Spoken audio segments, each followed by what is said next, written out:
अभी हमारे साथ रमाशंकर सिंह जी बने हुए जो कि सेवानिवृत्त शिक्षक हैं, लेकिन वर्तमान में अशोकवा खुर्द के ग्राम प्रधान भी हैं।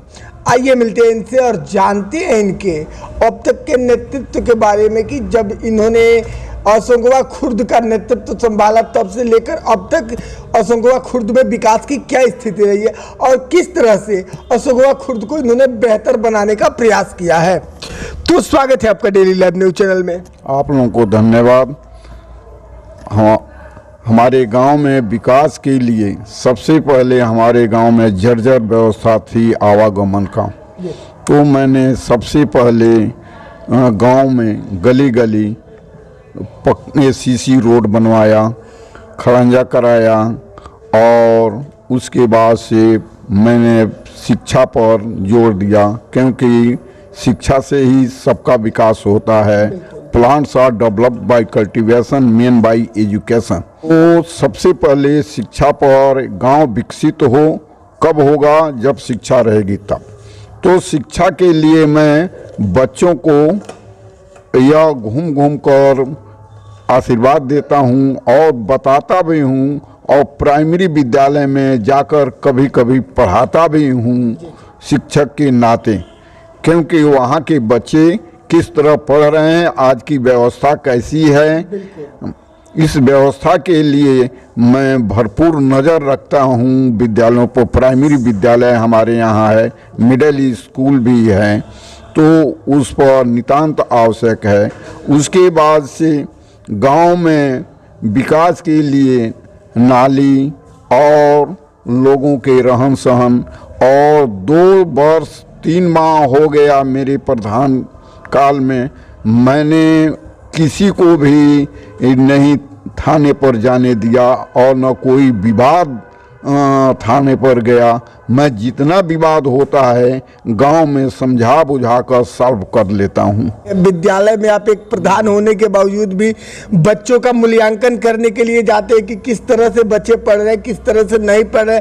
क्या आपके इन सभी कार्यों से और इस पहल से आपके ग्राम सभा की जनता खुश है? बिल्कुल खुश है। हमारी ग्राम सभा के सभी लोग खुश हैं। जिस गांव में बच्चों के विकास न हो तो वह गांव गांव नहीं रह जाता है। और सफाई के लिए मैंने जगह जगह वो शौचालय बनवाया, एक सामूहिक शौचालय बनवाया हूँ, और जो आज उस पर कार्यरत कर्मचारी भी हैं उनका मानदेय दिया जाता है राज्य वित्त केंद्र वित्त से। और उसके बाद से पोखरे हैं, उसका नीलाम करके गांव में वह पैसा आता है और उस पैसे से गांव का विकास होता है।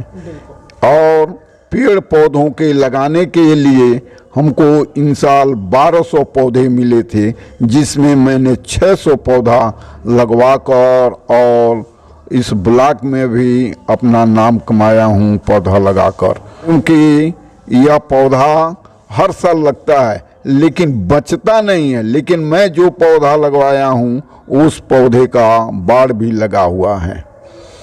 और इसके अतिरिक्त लोगों के आपसी सहन रहन और तालमेल के लिए मैं प्रयत्नरत रहता हूँ कि ताकि किसी प्रकार का कोई भेदभाव न करें। स्वच्छता की क्या पहल रही है आपके ग्राम सभा में? हाँ, गांव सभा स्तर पर हमारे यहाँ 3 राजस्व ग्राम हैं, लेकिन हमको 2 सफाई कर्मी ही मिले हैं, 1 सफाई कर्मी नहीं है, जिसके अभाव में सफाई कर्मी प्रयत्नशील रहते हैं। मैं खुद जहाँ पर सफाई कर्मी जाते हैं वहाँ के लोगों से मोबाइल नंबर मैं मांगता हूँ कि सफाई कर्मी वहाँ पहुँचा है कि नहीं पहुँचा है, क्योंकि सफाई कर्मी जाकर आधे ही रास्ते में से लौट आते हैं, कहते हैं कि हम काम करने गए थे। तो ऐसा नहीं, पता लगाते रहते हैं कि सफाई कर्मी वहाँ काम किया है कि नहीं किया, कुछ जाकर मैं देखता भी हूँ। मतलब हर पहलू से आप निरीक्षण करने का प्रयत्न करते हैं और बेहतर को और बेहतर बनाने का प्रयास करते हैं। हम चाहते हैं कि हमारा आदर्श ग्राम इस ब्लॉक में हो, सड़क के किनारे है, आवागमन का साधन है, तो इसके लिए हम चाहते हैं कि सभी मिलजुल कर रहें और किसी से किसी प्रकार का टकराव न हो। हमारे यहाँ सर्व जातियाँ हैं, इसमें कोई भेदभाव नहीं है। प्रधान जी, लाइव के माध्यम से आपको आपके ग्राम सभा अशोकवा खुर्द की जनता भी देख रही है। आप आदर्श ग्राम सभा बनाने को लेकर के और अपने तमाम विकास कार्यों को लेकर के जनता से क्या कहना चाहेंगे? हम जनता से ये कहना चाहते हैं कि आपकी कोई समस्या हो तो हमारे सामने लाइए और मैं उस समस्या के लिए नीचे से ऊपर ब्लॉक स्तर से लेकर जिले स्तर तक मैं पहल करूंगा और समस्या का हल करूंगा, क्योंकि ये समस्या का हल करना एक प्रधान का मानवीय कर्तव्य है।